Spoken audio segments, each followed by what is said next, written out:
Welcome to the Design Build Delivers podcast, brought to you by ARKANCE, an Autodesk Platinum partner. I am your host, Erin Looney, and speaking of ARKANCE, two of our guests this month are part of the ARKANCE team. The other one is Brian, who's back because he technically never left. Someone get this man a cot for the studio, please. This month, though, we are doing something just a little bit different. My conversation with ARKANCE's Tobias Scheele and Nick Miller, along with Brian Skripac, DBIA's Director of Virtual Design and Construction, covered so much useful ground. It was just too much for a single episode, so you're going to get a twofer here in August.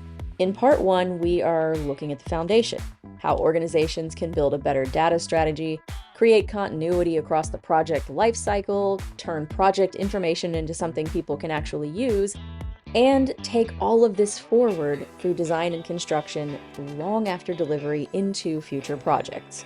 Then at the end of the month, we're going to return with part two, focused on AI, digital twins, and the decisions organizations should make before investing in any new technology. So we hear terms in the industry like data strategy, AI, automation, etc. ad nauseum. That just sounded like gibberish. But I want to start a step earlier than that today, because I suspect a lot of people might say, all right, cute robot and all, cute drones, nice plans, nice tools, but what is any of this actually supposed to help us do? And we're going to start with you, Tobias, to give us a leadership point of view. What business problems are AEC leaders trying to solve through better data strategy? Thanks, Erin, for the nice tee off. But when you're looking into the business, and when you're looking what the really ANC leaders are looking on, so there's a couple of items. So first, business is not going away. Everybody these days talking about what are you doing with your data, as you said, what's happening with drones, what's happening with AI, all these items. And sometimes when you're turning up the news, you're wondering, what is this world coming to an end, or where will this all go? The fact is, people need a roof atop of their heads. We need infrastructure, we need buildings, we need hospitals. Yes, of course, we need data centers as well. That's the business AEC is supporting on what they're doing. So they need to execute projects. They need to bid for projects. They need to win projects. They need to execute projects. They need to make this as flawless as possible. They need to do this for the best available cost for their customers. And they need to do it in a way that's sustainable for them, so to stay in business. Hence, all what we are seeing right now, at the end of the day, brings it down into how can you execute most efficient projects? How can you do it in a way which makes you staying competitive, which is appealing for the customer? And at the end of the day, to be honest, some of those projects, you just want to look them beautiful. So because I'm still an engineer, I like to watch construction sites. I love to see buildings or big infrastructure projects when they are starting from a pile of dirt, big hole, and then there it is. A wonderful building, a wonderful bridge.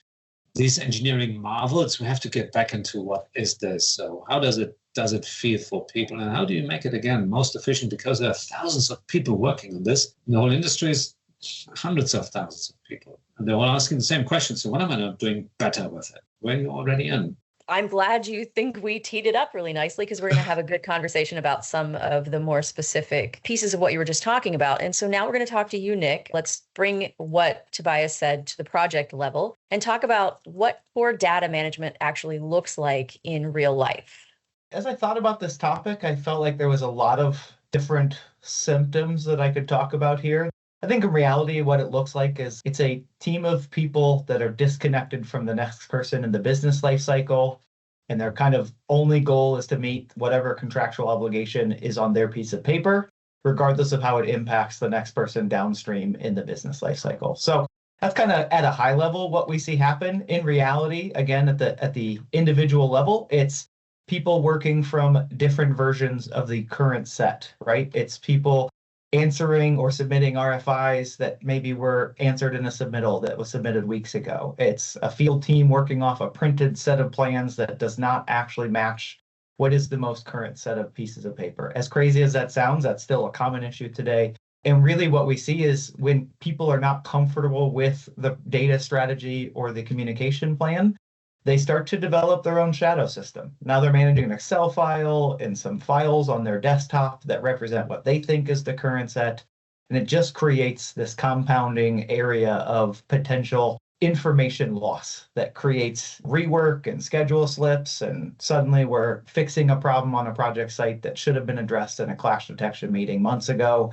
And we missed it because the person who was in charge of submitting that model was not on time with their model submission. So how it manifests, where it presents itself, I think in reality, it's different for every client based on the issue. Sometimes it's just the PM on the job site spending hours looking for a piece of information. It can be very, very simple in terms of how that manifests itself. It becomes problematic and people are spending lots of time in soft cost things that they just don't even realize are potentially consuming and sucking up the labor on the project holistically.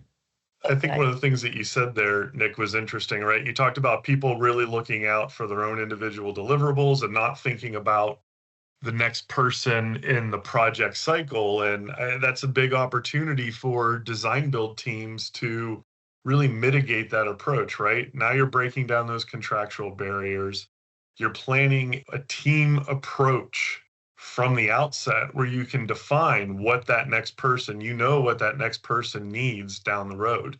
You can plan for how that information is going to get from point A to point B and to point C, whether that's design information going to the trade partner, design information going to the builder, or it ultimately getting downstream to the owner, and being able to have a structure and a framework in place to know how data is going to be formatted, structured, named, organized, whatever it is. Now it has much more of a fluidity throughout the project lifecycle and not just being, here's my set of contract documents, go bid it and build it kind of approach. So I think that's a huge opportunity. It's also an opportunity by having all those partners at the table at the outset on a design build team to really say, all right, how are we going to do this? How are we going to approach this? This is what we need. Who's going to contribute to this? Where is it going to live? And how is it going to be shared? Yeah, it takes an immense amount of planning for a design team to use a piece of content that meets the facility operations requirements 18 months from now. Like you have to have a thought process there. And that connective tissue is really where we see the greatest advances in project execution and data exchange. Quick follow-up. If somebody were to look for the top 2 or 3 symptoms that things might be getting out of hand and you're headed down a path to poor data management and absolute chaos, what would those 3 symptoms be?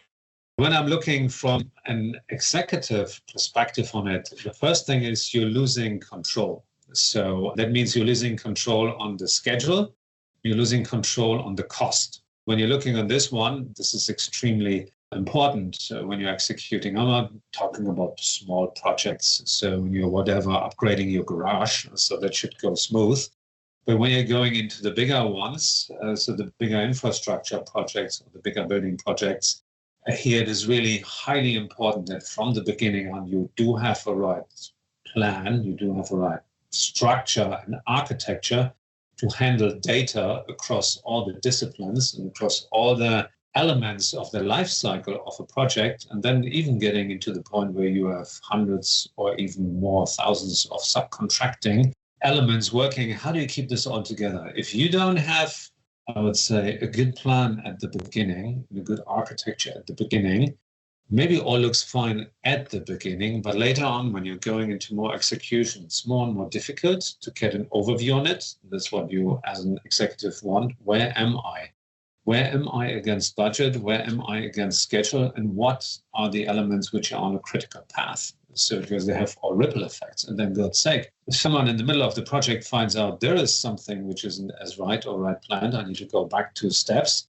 What is the ripple effect here? And I'm sure everybody has these horrendous stories when construction sites coming to an end and then everybody is wondering, okay, what are the spare parts doing here? Or even worse, something is completely missing in the building. So something isn't where it should be, and then try to fix that. And you want to avoid this. The first item that really goes down is data. So when we're talking data, and here it is. So what's the plan? But again, this is from a high level. I'm sure, Nick, you have hilarious stories about how this looks then in reality. Yeah, we definitely have seen all kinds of worst case scenarios in terms of how you can execute a project, for sure. I think sometimes it looks a little bit like complacency, going through the motions. We're having the meetings, but we don't really feel like anyone is holding people accountable to the objectives, the directives, and the things that are coming out of those meetings. So it's like we're having the pulse checks, but we're not actually seeing action against the items that we're addressing. That's one area that we see things kind of can really spiral out of control. Another one is, like we talked about, it's a lack of democratized information. People are kind of hearing through the chain of communication what's supposed to be happening, when the new drawings are coming, what that latest update might entail. And it's not really a directed communication from a central authority on the project that's pushing the initiative forward. It becomes this kind of hearsay, and then people begin filling in details with either the worst case scenario or the best case scenario, depending on how they're performing on the job to that point. And then fundamentally, it creates this massive kind of shift between what's happening and what's expecting to be happen on the project. You talked about the democratization of information. I think when you look at a good data strategy and digital delivery, what's in between that is, are you leveraging a common data environment, right? Is there a level of accessibility to the information on the project by everybody? To your point, Nick, to be able to expand on that. And is there a level of transparency and communication that can occur so people aren't, well, hey, you're only going to hear what you need to know in this meeting that you're at, but there might be something else going on in the project or seeing things that are going on. That accessibility and transparency, I think, are really key. And that builds trust on teams, just like we talk about at DBIA all the time. And that's where you have the opportunity to better execute and deliver on projects with that whole team approach. Brian, let's stay with that for a few minutes. Our sorcerer supreme of VDC, who has been sleeping in the studio since mid-July, for anybody wondering where he's been.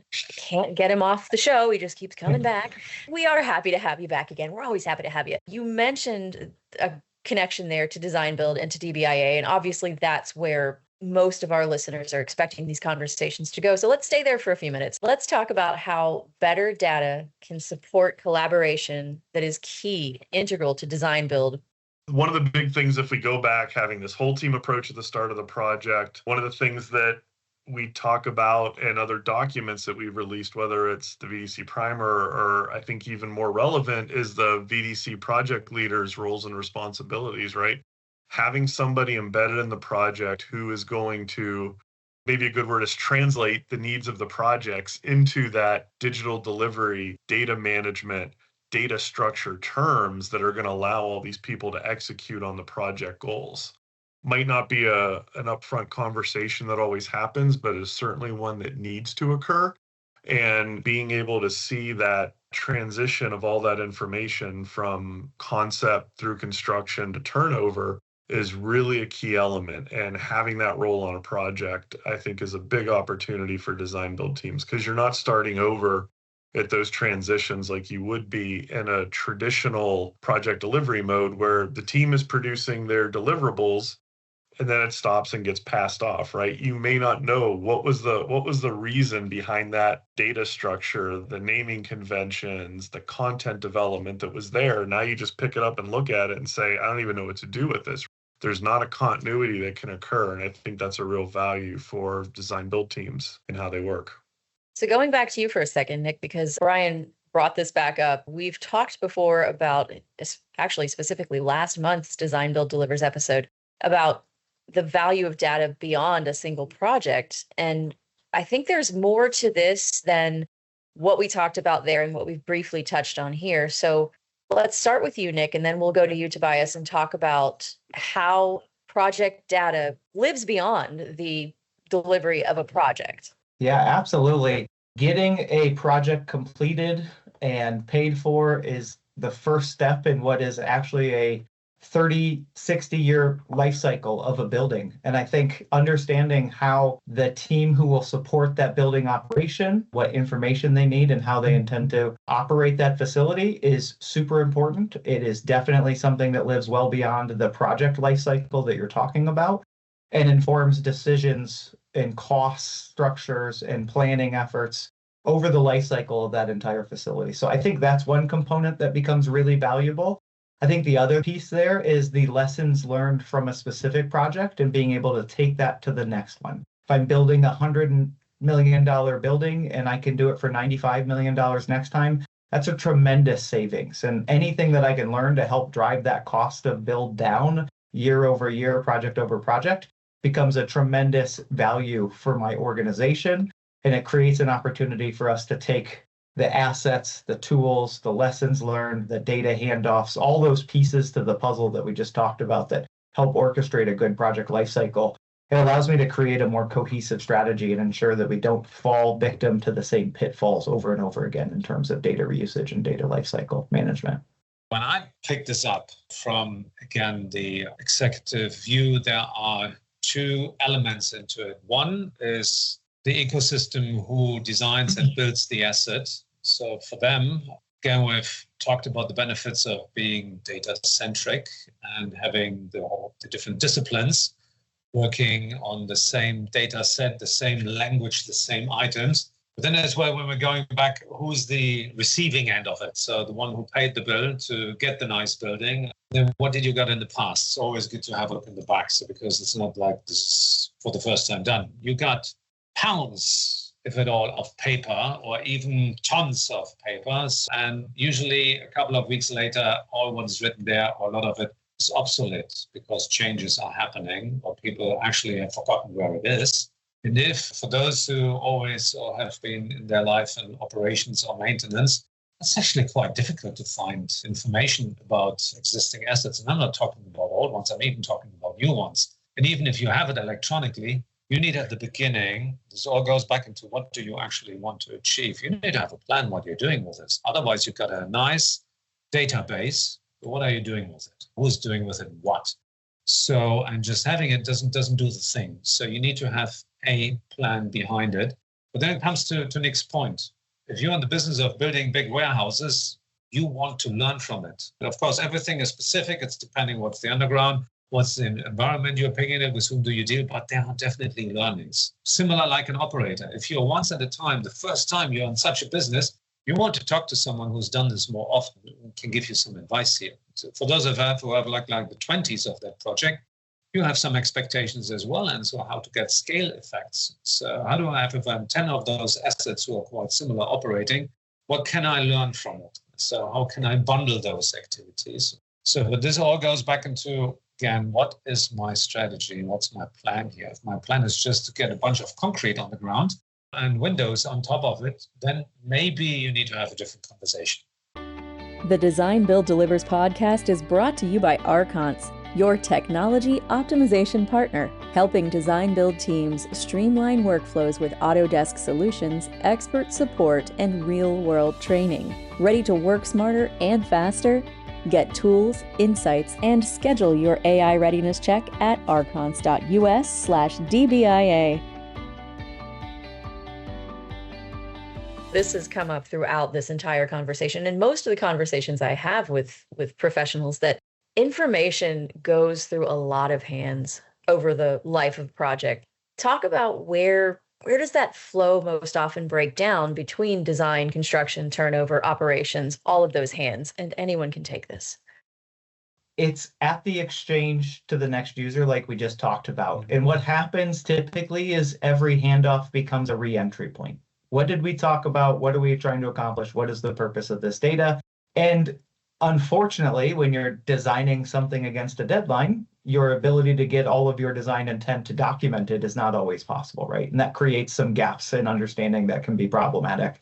Or potentially you're on the job site, you're building the building, and capturing what you actually did versus the construction documentation is not always followed through, and it doesn't always get documented. I think that's where we see a lot of the breakoffs. It's that connective tissue that ensures the next team has what they need. That's really where that design build approach, I think, bridges a huge gap in the market today and kind of eliminates it's not perfect, certainly, but it eliminates a lot of the breakpoints that can happen in a project lifecycle because it's the next person's problem, right? And unfortunately, with the pace at which construction is executed and the kind of circumstances at which they expect to get the return on their value and investment, sometimes that doesn't allow the current user to create the most perfect data set to hand off to the next user, right? And I think that's one of the problems that we continuously see in construction in a traditional capacity.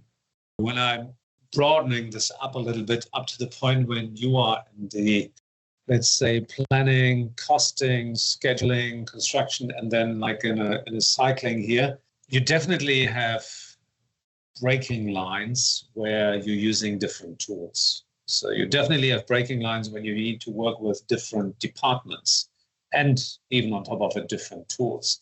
You can argue for all those items, you should have a process in place. So you have this well documented, everything is done. What can data centricity bring to you? There's a nice quotation I always like. Every plan falls apart when hit with reality.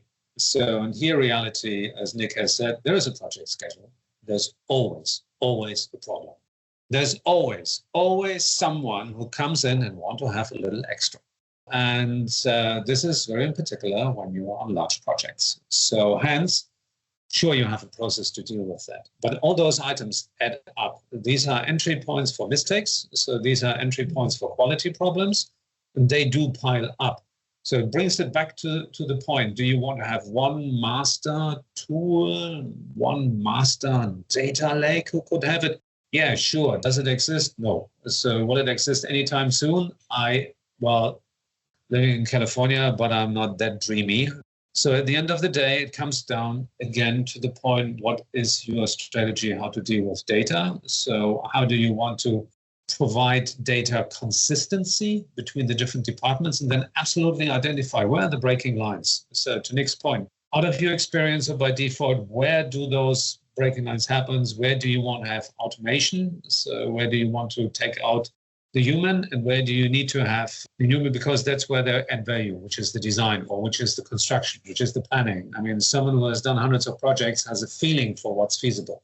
So how do you capture that knowledge in tools, processes, and then automation? You can even go down to the point as soon as the next one is touching the tool or getting the drawing, and forget all the items where people make hand annotations to the drawing. So try to get them back. So I agree with both of those points. It's the gaps and the transitions, whether it's project team members or technology. That's where it always occurs. And that is a major challenge in traditional delivery models. Not to beat a dead horse in saying this, right? But when you have that team there up front and you can strategize for how you're going to move from point A to point B, it's a big opportunity, right? Everybody has their own corporate standards. And if you take 10 different corporate standards and try to put them together at the last minute after one party's done and it has to go to the next party, it's just not going to work. And, I think that's the opportunity to look at a project-based scenario rather than Tobias's firm, Nick's firm, Brian's firm, Aaron's firm. All right, well, we'll figure out when I have to give it to you, we'll figure out how you're going to use it. It's continuity plan that is really the opportunity there. And you can mitigate the size of those gaps and have a much more productive team.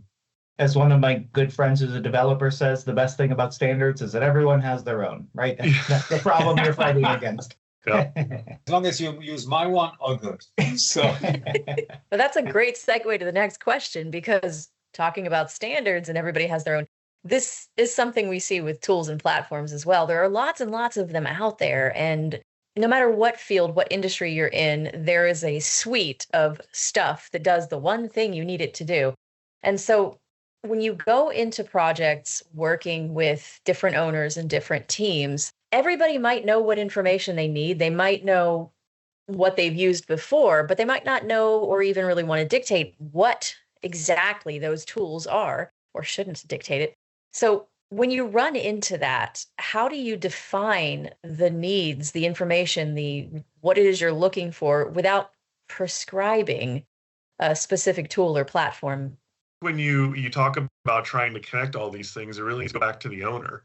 And it's the owner defining standards. And that can get a little confusing and muddy when you say owner defining standards. And I think the best practice is to define what needs to be delivered and how it needs to be structured or formatted, not telling the project team how they're going to develop that content, what tools they are going to use. And I think those are two different parts of the conversation and really something that needs to be focused on. So what are the deliverables? How are they going to be structured and formatted? Not that you'll use this particular solution or technology or software to derive that information. You can use whatever you want. But at the end of the day, I need this information, and this is how I need it to come from you so I can directly integrate it into my asset management system so I can use it throughout the life cycle like Tobias was talking about earlier.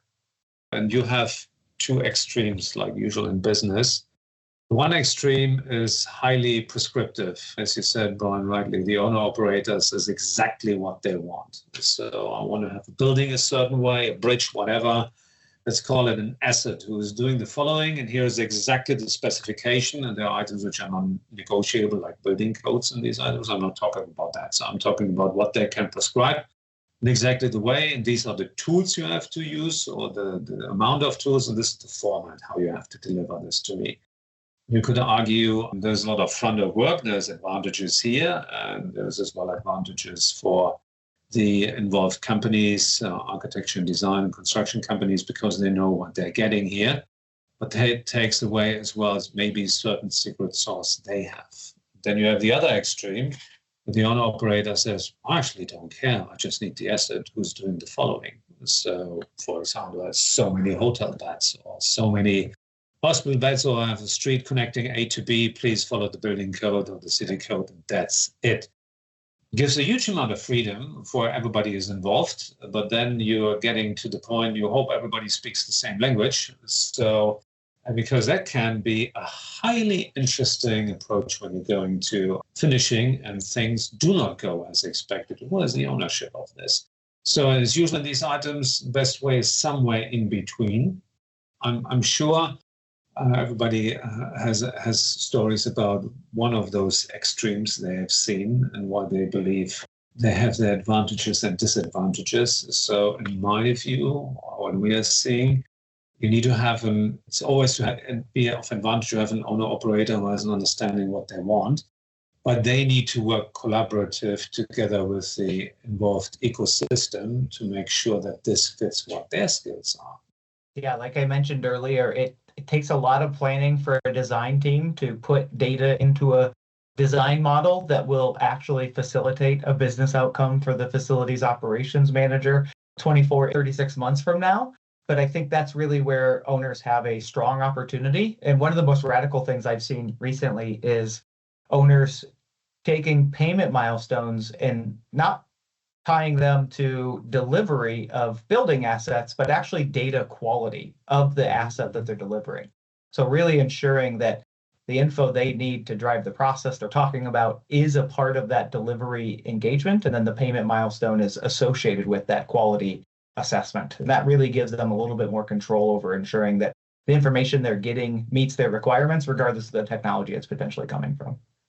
And that's a great opportunity for automation, right? You just plug that in and it goes. Can you imagine if a human had to go through and look at every line of a spreadsheet of data to see if it was the right structure, the right format, had the right naming conventions? No, you can do that immediately and turn it back over and have that QA QC so that is ready to go when the owner receives it. Yeah. And this is not just the cost you're adding by doing this manually or the cost you're taking out, it's as well the quality. Mm-hmm. Because, I mean, whenever you have these human intervention, you will have, in particular for those tasks, so, I mean, you cannot be concentrated for 8 hours in a row on this. So you will make mistakes. So which means your whole QA QC is even getting more loaded on those items.